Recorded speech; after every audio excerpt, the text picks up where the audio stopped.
Hey everyone, welcome back for week 3 Ragnar Daily Workouts. A couple things I want to say before we jump in. One, I'm really proud of the work that you guys have put in. I know a lot of you have really worked hard to get to this point. We've got some time left. Let's keep busting it, working as hard as we can to get the results that we're looking to get from the program. As far as some of you are seeing a lot of gains, some of you are seeing some gains, some are seeing few gains.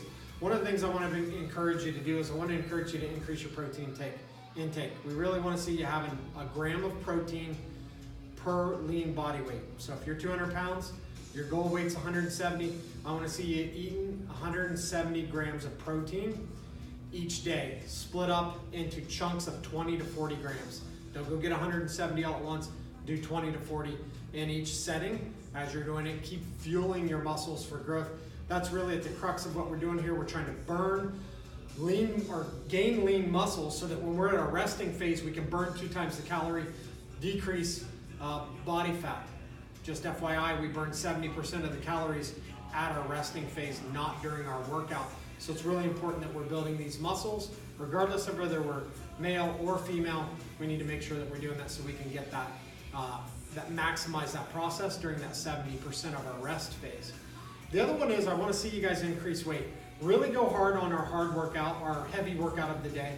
I don't care if you put everything into that in the 3 5-minute rounds are weaker because of it. Do that. Make that your hardest workout of the day. Had a chance to work out with a few of you last week. Really enjoyed that. But some of them just weren't doing heavy enough work. So it wasn't making the workout as hard. It wasn't tearing that muscle tissue as deep as it needed to be. On the flip side, I'm seeing a lot of people not using heavy enough weight in the 3 5-minute rounds. You're coming in with the weight you think you can do the whole time. I want you to come in with the weight you want to start with and have a few different weights. If it gets too hard, you can jump down to. But I want you coming in heavier. I'd rather you go too big and have to drop it and move down than be in a workout doing it clear through with a weight that's just inappropriate. So here's our opportunity to write down our workout for the day. Grab your pen and paper. What we're going to be doing is we're going to be doing our heavy workouts, going to be our pull-ups again. That'll be the same every week as we move forward. Our 3 5-minute rounds is going to start with pike push-ups and jump splits. Those are both going to be 10 apiece. Pike push-ups and jump splits. Our second round of workouts is going to be the Zotman curl and the kickovers. Zotman curls are going to be 10.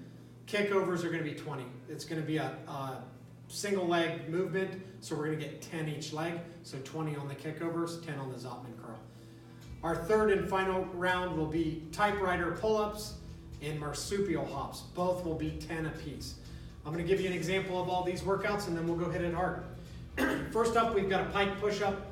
Basically what a pike push-up is, we're coming here into a kind of a V shape in our posture, and we're in a normal width on our hands like if we were going to do a regular push-up. But what we're trying to do is we're trying to isolate to our shoulders. So we're going to drop our head down and we're going to do a push-up like this. So modifications for this move would be, one, you could do a handstand push-up. If you need it to be harder, get your feet up on the wall, be in a complete up and down handstand, and do the push-ups that way with your heels resting on the wall. If you need it to be easier, you're going to have to come down to your knees or come in the same position that I'm in here and just don't come as deep. So I'm coming all the way down, almost touching my head on the ground. Just don't come as deep. So there's our modifications for that. As far as jump splits, this one's a hard, so this, I'm not going to be a perfect form here, but you get the idea of what I'm doing here. So we're basically going to start and we're going to jump up into a split, into a split, into a split. So we're going to keep going back and forth, back and forth, back and forth. If you're like me and you have some flexibility issues with your legs, that's going to be a hard one to do. I get it. We don't have to be perfect at every exercise. This is one where we can just keep moving. Let's keep moving. Our form doesn't have to be perfect. We're not lifting weights here. So we're jumping, that's 10, and then we're back into our pike pull-ups. Moving on, we've got the Zotman curl. With the Zotman curl, It's really just a regular curl, so we're gonna get in our proper form here. For a curl, we're gonna bring it up, and then we're gonna twist our wrist and slowly bring it down. See that? Twist our wrist, slowly bring it down. So I'll go through a few movements so you can see the way it looks in real time.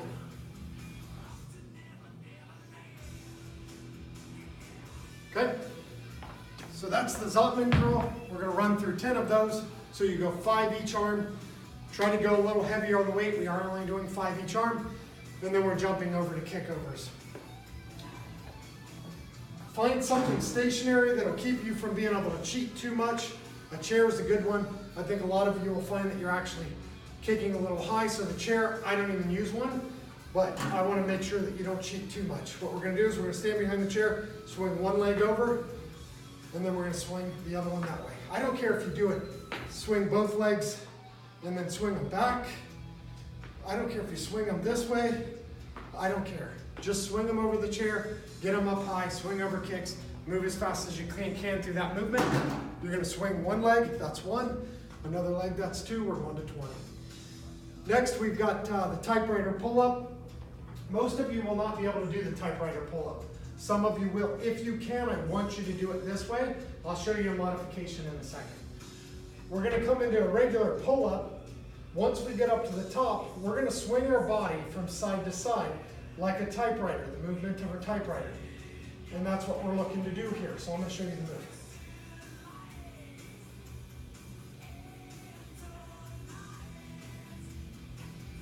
So that's what it looks like. If you can do it that way, please do it that way. If you can start that way, start that way. If you need to drop down, that's fine.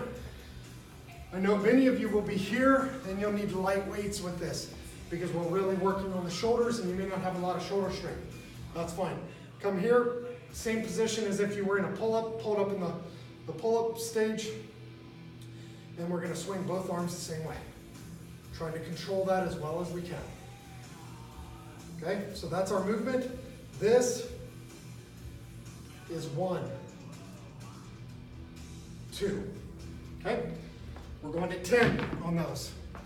Then we're into marsupials. Marsupials, we're coming here, and we're going to jump here. So ankles to wrist. We're coming back out. We're jumping here. Ankles to wrist. Coming back in. Ankles to wrist. So I did it slow so you can see the movement. That should be a rapid movement. So that's what we got, guys. Let's hit it hard.